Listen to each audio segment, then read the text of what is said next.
Why would you want to film golf? Well, have you seen broadcast golf coverage lately? Short of the majors, it's not what it used to be. YouTube is exploding, and if you have a junior, maybe they need exposure. Maybe Aunt Jill or Grandma want to see them play. Maybe a player needs to build their brand for NIL. The use cases are numerous. I've been videoing golf for 12 years, but got serious about it a few years ago. Back then, I didn't know an f-stop from a bus stop, and I'm still no camera expert, but I want to share with you what I've learned to help shorten your learning curve, save you some money, and get the most out of your video production.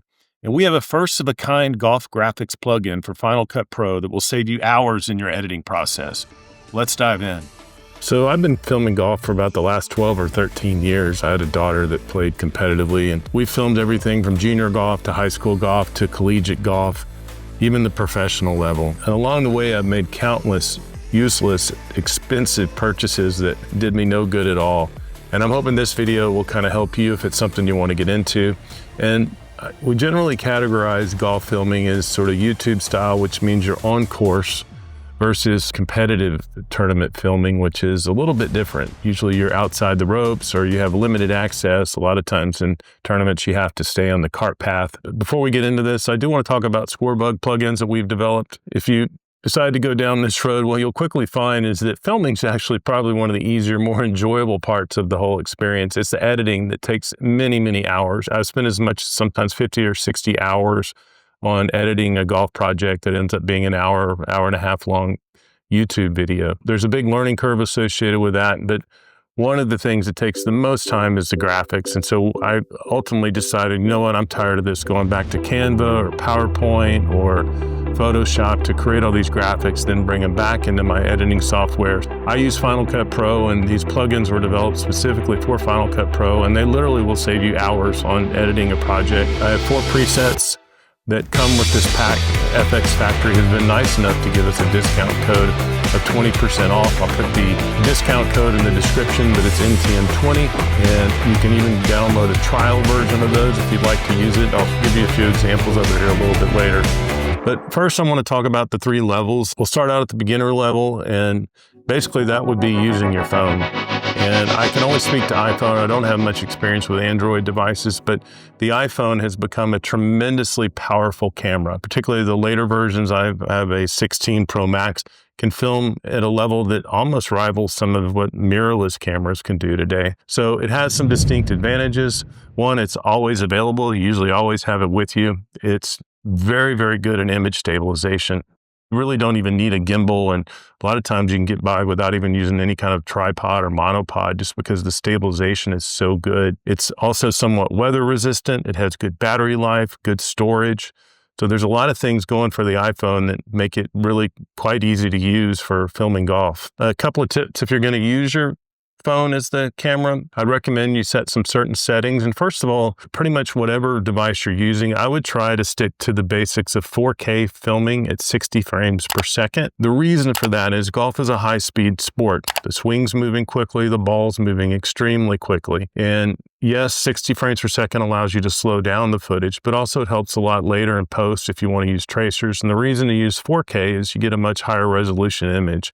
And I would recommend when you're first starting out, film in 4K and then edit in HD. That way it gives you more frame to work with. If you miss a shot or slightly off, you can edit it in post and save that. The other thing with the iPhone is I would make sure you set it to record at what's called high efficiency. That allows you to record somewhat smaller file sizes. I won't get into all the codecs, but I'll show you on the settings where you can do that.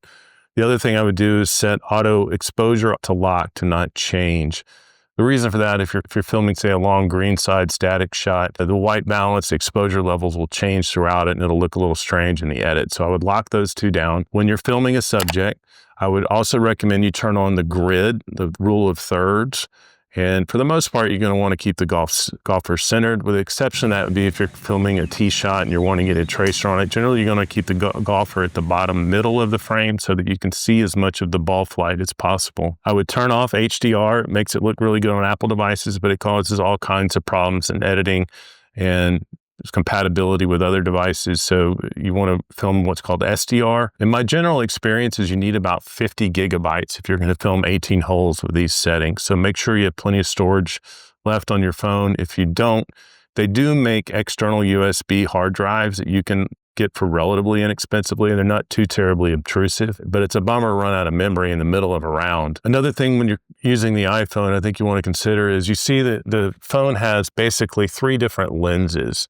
And those are going to be the little 1x, 2x, some are 3 or 5x, depending on which phone you have. But those switch you between lenses. So you want to stay in that framing, that lens use. If you use your fingers to pinch or zoom in between them, you're basically just using digital zoom, and you're using up some of the information that you may need later when you're editing it. So just stick to the basic zoom levels. It's okay to switch zoom levels mid-shot. I have done that before. A lot of times I'll be at 1x or 2x when the golfer's teeing off if I'm behind them, and then after they hit their shot and I see the landing zone, I'll crank it up to 5x. But don't use your fingers to zoom. And just some general basic filming tips on filming golf that I've learned along the way that maybe will help you no matter what camera you're using is there's a tendency to want to try to follow the ball. The golfer takes a swing, we immediately want to whip pan the camera away, try to follow the golf ball, and it's just impossible. If you have broadcast television level cameras and you're sitting in a tower, maybe you can do it, but I've never seen anyone do it successfully. The other thing is you want to stay wide. Don't zoom in too much. Remember I said you can zoom in later in post, but if you zoom in too much and you're off frame, you can lose the whole shot. Lastly, I'd stick on the shot longer than you think. There's a tendency to, as soon as the golf ball's hit, to sort of whip pan away, hold on the golfer. Number one, it looks better. Number two, sometimes you'll get their reaction, which makes for good video. Also kind of can help you where to follow the ball. It does help to have a spotter around just because you're going to be looking through the camera lens or the iPhone viewer and you may not see where the ball's going. But then very, very slowly, smoothly pan to the landing spot. And if you're not sure where it's going, go pan to where you want it to go. People are going to want to see the good shots. If it goes out of bounds left or right or in the rough and you miss that, that's okay. But you don't want to miss that shot that lands up 2 feet from the pin, or even if you're lucky enough to catch a hole in one, you wouldn't want to miss that. So I've done quite a bit of filming. In fact, my first couple of years were almost exclusively with the iPhone. You can get pretty good quality. There's a couple of different use cases for the iPhone. As I mentioned, there's the YouTube style where you're out on the course with them. In that situation, you might be able to use a tripod. And if you keep a shot static, it's much easier to create tracers in post. I use Shot Tracer Pro. I'll talk briefly about that a little bit later, but that's a whole video unto itself to really use that effectively. Another real helpful tool are these little magnetic cart clips. And my problem is I tend to leave them at the golf course attached to the golf cart, but they're relatively inexpensive. I'll leave a link below for some of those. And they actually kind of turn your golf cart into a mobile tripod. So you can set it up exactly, frame the shot you want, and just leave it on. Make sure if you're taking your iPhone to the golf course, most golf carts have chargers. They don't always work. You might want to test them before you go out. But if you're filming for 4 or 5 hours plus, you're likely going to run out of battery. So I'd make sure you bring a charging cable, but also bring a power bank as a backup in case that golf cart doesn't work. What I think is even more effective than a tripod is a stake monopod. And there's a brand out there that a lot of tour pros use. It's a little more expensive, and it's just a single stake into the ground with sort of a disc that helps support it and keeps it from falling over. I like the one I have. It's much cheaper. It comes with 2 large stakes, so it gets very, very secure fixation in the ground. Be careful though, it's a weapon. You can hurt somebody pretty badly with those 2 sharp prongs that come out the end of it. But the one I have has actually MagSafe on it, which is much better. I hate using those clamps on phones. It always hits the buttons. It's a pain in the butt to get the phone on and off of it, but the MagSafe stake monopods work really, really well. The next step up in the workflow is what I call intermediate level. And this is still my go-to rig. This is a Panasonic HC-X1500 camcorder. And I call it my big rig when I've got it all rigged out, but it has an optical zoom of over 24x. On the camera it says 32x, but that I think has to do with the digital zoom. But camcorders give you a lot of advantages. They have extremely good battery life and they're relatively inexpensive. Everything is housed in one unit. You can get 4K 60 filming like we talked about. But the one thing you have to consider is when you're at 24x optical zoom, I don't care how steady your hands are, you're going to need some kind of stabilization for the camera. You just can't sit and film handheld at that kind of zoom distances. There's way too much shake. It does have good optical image stabilization built into the camera, but you're going to need more than that. So my go-to is a monopod with a video fluid head. So the monopod I use is a Manfrotto Video Monopod X Pro Plus. And I use this with a fluid video head, and that was a mouthful. It took me about 5 takes to get that right. So a link is in the description. It is pretty expensive, but this thing has been incredibly valuable. But the reason tripods just don't work very well on the course is you're constantly moving. You're on uneven ground, and tripods just take a long time to set up, to put back together. So it's just not real practical. It's also a little lower profile, so you're not carrying around a big tree the whole day, but this has been really valuable, and I've experimented with different heights and positions of it. It can really smoothly zoom and change positions and pan and tilt because you have that fluid head at the bottom and then also that fluid head at the top. I highly recommend getting a good monopod if you're wanting to film golf, particularly at the high zoom levels that you need if you're filming from outside the ropes and, say, tournament style golf filming. I do use it as well, filming YouTube videos, just because I like to be able to zoom in on the ball landing. I think a lot of times that's more compelling than watching tracers all day long. Downsides to it is it's a lot to carry around, and it doesn't allow you to sort of set it down and leave it. So you're kind of always having to babysit it and hang on to it. Sometimes hard to even take time to get a water break. I do love this camcorder. Some other advantages of it. It has a built-in ND filter. If you don't know what that is, don't worry about it, but it's sort of sunglasses for your camera. When the settings that I'd recommend on that, I mentioned 4K 60, but one of the important factors when you're filming golf is what's called shutter speed, and that's how long that camera lens stays open. And if it stays open a long time, it's going to create motion blur, which we don't really want in golf. You want it in movies and things to look cinematic. But generally with what's called the 180-degree shutter rule, generally you set your shutter speed to twice what your frame rate is. So if you're filming at 60 frames per second, that'd be 1/120 shutter speed. When you're filming golf, you want a minimum of 1/500 or 1/1000 shutter speed. If you don't, when you're going to do tracers and such, the flight of the ball is going to look like this white streaky blur. But when you bring that shutter speed way up like that, it's going to show you very distinct ball flights and ball patterns. Another thing when you're using a camcorder is you probably want to think about investing in a top handle. This comes separately. I think there's a way you can buy this now as one combined package, but this handle is really hard to find. I ultimately had to get it separately through eBay. I put an Amazon link in there, but it's currently not in stock or available. But a handle allows a couple of things. It gives you some controls on the top here, and it also allows for you to have what are called XLR inputs for your audio. And I'll talk about audio in just a little bit, but in general, you're probably going to want a shotgun microphone. And the reason for that is you need something to sync the audio with the rest of it. It's very seldomly, unless you're on course doing YouTube style, very close to players, you can get along with a shotgun mic itself. But this is a Rode NTG1 video mic, I believe. This one actually uses a 3.5 input, but I also have a Rode NTG1. I'll leave links to both of those in the descriptions. These are relatively low-cost shotgun mic options. This is just a foam cover. If you're outdoors filming golf, you probably want to get what's called a dead cat cover. That's that sort of furry looking thing, and that helps cut down on wind noise, which can really, really ruin your audio in a hurry. The other setting I would probably set to manual, otherwise I'd leave most of it at auto, is your white balance. If it's on auto white balance, it'll tend to shift throughout the clip, and that can look really strange and make it really difficult to make it look professional in post. So I would try to set and hold your white balance. A general rule of thumb is normal daylight is around 5400 Kelvin, but a lot of times the camera will kind of have daylight settings, etc., that you can go with. But the main thing is to stay constant with it. Even if you're off with it, you can actually change that in post relatively easily. But if it's moving around, it becomes a nightmare to manage. So the next step up, what I'd call the advanced level, is using mirrorless cameras. I have two in the Sony FX series. This is the FX2. I'm actually filming with my FX30. This is where you're going to get into really much higher levels of needing to understand cameras, camera specs, exposure settings that will take a while to get to. And I will admit at this point, I rarely use these cameras to film because a lot of times, as I said, I'm filming from outside the ropes and I need that extra high zoom. Even with the best zoom lenses, it's hard to match that 24x that you're getting with a camcorder. But if you're on the course filming YouTube style, these can be very, very good. They have a much better image quality, and that's mostly due to the sensor size. It receives more light, more image information, and so that's why these are called cinema cameras. You still want to shoot at 4K and 60. I'm actually filming with my FX30, but this is the FX2. The FX2 is what's called a full frame camera.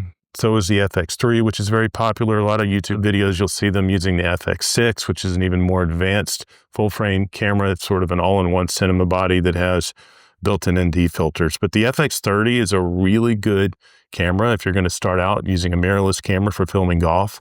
It is an APS-C sensor, what's called Super 35, so it's cropped in slightly, but that's actually a good thing for sports because it gives you more zoom than that lens actually provides. It's sort of a 50% bump in the zoom capabilities.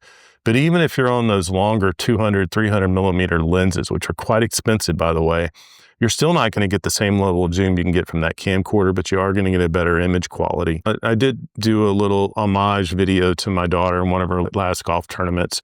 And you're welcome to look on our YouTube channel. But I did film with my FX30. I used a prime lens, so there's no sort of change in focal length. But Sony does make a very good 18-105 f4 lens that I would recommend. That would be a great place to start. It's really good for golf, 105 millimeters. And the APS-C range ultimately gets to like roughly 150 millimeters of zoom. So pretty good reach, nowhere near what the camcorder can do. But that's a great sort of starter lens to use if you want to start with the FX30. The FX2, the reason I got that is it's kind of what we call a hybrid camera. It is full frame, but it takes much, much better pictures. The FX30 takes decent pictures. They're not great, but the FX2 takes tremendous photos.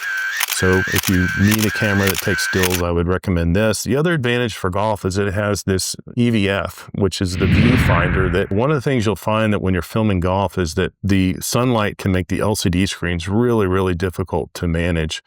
So most sort of professional YouTube channels you'll see will use some kind of external monitor, but this is really helpful so that it kind of blocks out the sunlight and you can see. Also, one thing with the iPhone you need to think about is that they can overheat, and when they get, particularly these newer ones, seems like it happens more. If they get hot, the screen dims.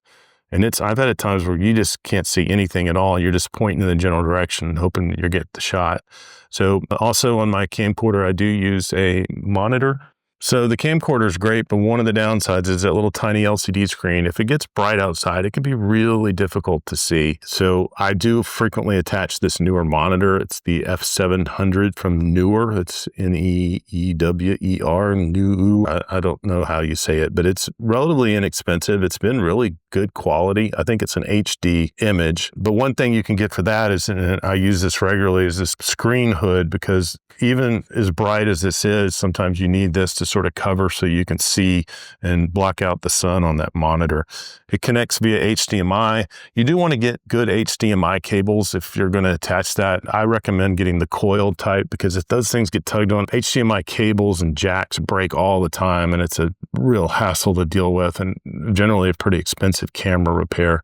They also make little clamps you can attach that help kind of ease the tension, the pressure, the stress on that junction there. Maybe the most important thing to look at is not necessarily the video, but the audio. Without good audio, it really becomes pretty boring to watch, and I've been through the whole gamut of audio problems, and it will drive you crazy. You can get a relatively inexpensive wireless lav mic system. I'll leave some links there, and the one I've got, I think it was only $20 or $30, but it works remarkably well.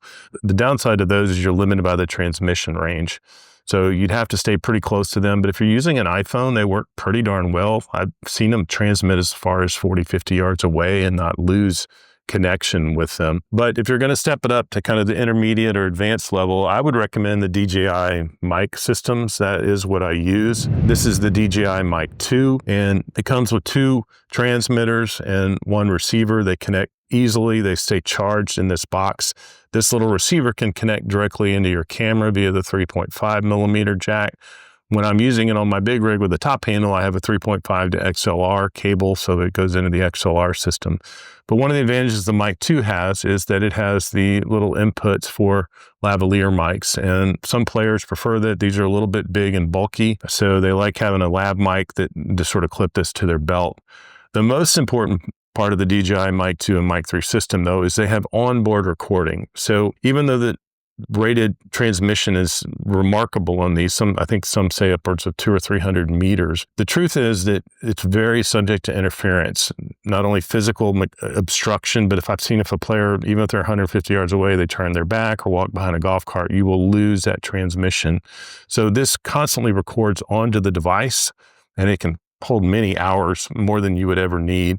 And they have these nice little magnetic clips that you can use to attach to, or you can use the sort of mechanical clip here. They also, both of these systems have what's called 32-bit float. Basically, don't worry about what that means. It just adds a large dynamic range to the audio recording, so you can save things that were maybe recorded too quietly or too loudly. The newer system is the DJI Mic 3, and I'm on my second set already. I've never seen anyone else report this, and I'm wearing and recording into one of those transmitters right now. But the first set I got of these, they were rated to have like 8-hour battery life, and on course, the first one ran out of battery life in 1 hour and the other in about 2 hours. And this match we filmed was 5 hours plus. So it was a nightmare. We had to try to use what we could from the shotgun audio, and that became a big headache.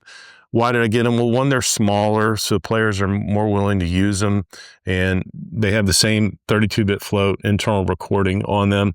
But the reason I wanted to upgrade is these have time code. And you will spend hours trying to sync players' audio in post if you don't have time code. And this really helps with that quite a bit. But why is that important? Well, particularly like if you have a cart cam. And by the way, that's another good use for the iPhone and those magnetic clips is you just turn it around and they have a instant cart cam. When they're close to each other talking, you get a lot of reverb and echo if it's not perfectly synced, and this helps with that a lot. And lastly, I think we have to talk about drones. This is the DJI Mini 4 Pro, and it films at 4K. Very small, very compact. You'll need to travel with a lot of batteries. One of my earlier drones, you had to use your phone, and that's just, it makes setup a hassle, but it comes with its own remote if you get the RC2, I believe it's called. I left a link there. DJI being a Chinese company, there's all kinds of rumors that they're going to get banned in the United States, and anyway, I'm glad to have gotten it. One thing you need to be thinking about is that if you're going to fly a drone, number one, you need to have what's called a Part 107 license if you're doing it for anything commercial at all. And commercial can be as little as you have a YouTube video that becomes monetized. And you have to have a Part 107 license issued by the FAA. It's a pretty comprehensive exam. You have to know a lot about different airspace classifications, weather patterns, radio channel communications. So if you are going to use a drone, you will have to have a Part 107 license and go through that examination. And there are companies that have little apps. You can just literally buy insurance for the day, but you will need insurance, and it's a liability coverage, not just to protect your drone. I don't use the drone a lot. You need probably a crew of several people if you're going to manage all that while filming. Typically, I'm a one-man band, but it's been a good drone, the DJI Mini 4 Pro. And the last thing I want to talk about today is the editing. And first of all, in the world of YouTube golf, I think the GOAT is a guy named Christian Carnahan. He goes by Carney, and he films and edits for the Bryan Brothers channel. And I would encourage you to look at some of their videos. He really is, I think, the leader in the field from what I've seen. Now, Bryson has a big crew, but Carney can do an amazing amount. Usually it's just him and maybe one other camera guy, but his editing skills are remarkable. And he uses Premiere Pro, I believe, and he uses After Effects, which is an extension of Premiere Pro. And I'm a Final Cut Pro user. Final Cut Pro's analog to After Effects is what's called Apple Motion. Fortunately, it's just not as robust as After Effects. Adobe products drive me crazy. I'm tired of paying for subscriptions. I want to buy the software and own it. I like Final Cut Pro. It's from Apple. You buy it once, they update it for life. It's very stable, works very well in the Apple ecosystem. Most people use multiple systems, would say that it's a little more stable, more reliable, a little quicker to use than some of the other programs that are out there. It may be a little behind in sort of updates. The big three are Premiere Pro, as I mentioned, from Adobe. There is DaVinci Resolve, which is a Blackmagic product, and you can get a free version of that that's pretty robust. And DaVinci Resolve is known for being really, really good in the color grading department. It's a little more complicated to use. They use a node-based system, and it has a companion motion graphics app. I believe it's called Fusion. I very seldomly dabble in the DaVinci Resolve world, but they tend to be a little more cutting edge in terms of updating things and using the latest AI features. A lot of things with Final Cut Pro, you have to buy plugins. But if you're starting, the one I use is a program called CapCut. It's a really good entry point. It has a lot of kind of basic templates to help you get started. Has their kind of own library of effects and things that you can use, and it's free. The downside, and I would be very careful with this, I don't fully understand because I don't use it anymore, I haven't read all the terms of service, is that they basically take over rights to any footage you upload through your editing process. And that's a little scary. So I would look very carefully. Maybe you can unplug it from the internet while you're using it, but it's a good starting point. One of the YouTube videos we did was shot entirely on an iPhone and edited with CapCut. As I mentioned, editing is probably the longest part of the learning curve. I would start as simple as you can. You'll quickly find that it will eat away hours of your life trying to do it and do it well. So that's one of the reasons I developed these plugins. Feel free to take a look or download a trial version of them. I can, if there's interest, create a custom one for you. Obviously, it'd be a little more expensive, but it's the rigging and et cetera that allows us to use this all in Final Cut Pro that really took the most time and work to get right. But boy, does it make your life a lot easier. So one thing about tracers, I use Shot Tracer Pro. It is a subscription model, but to me, it's worth it. I do think it's a pretty good software program. The problem is there's not a lot of documentation or information on there about how to use it. You kind of have to learn by fire, just trial and error. If there's interest, let me know in the comments. I'm happy to create a video showing how I use it. You can do some pretty neat things, and I think I'll show you some examples of stuff we did that kind of a different look to tracers than you would normally see. But there's a lot of customization options inside of it. You can do your own in Apple Motion. The problem that Apple Motion has relative to, say, After Effects is that it can't do 3D camera tracking. Well, what's that? Well, if you're static on a tripod, it's very easy for the software to do a tracer for you, essentially automatically. But if you're moving, zooming the camera at all, it needs 3D information in order to keep that tracer looking basically how it should relative to the environment. Otherwise, you'll see these kind of wonky looking tracers when the camera starts moving. For the longest time when I would watch some of the Bryan Bros videos, they always talk about or get on people about stepping in front of the tracer after they hit their tee shots. Well, I sort of thought, well, why? The ball's not anywhere near them. It's, it's already 100 yards away and it's, 100 feet in the air. Why are they worried about them walking? It's because it blocks what the software needs to do to map I've just the 3D camera tracking. The tracer. So that's what that is. Again, even Shot Tracer Pro doesn't have 2 3D camera tracking. So there are some limitations with what you can do with it.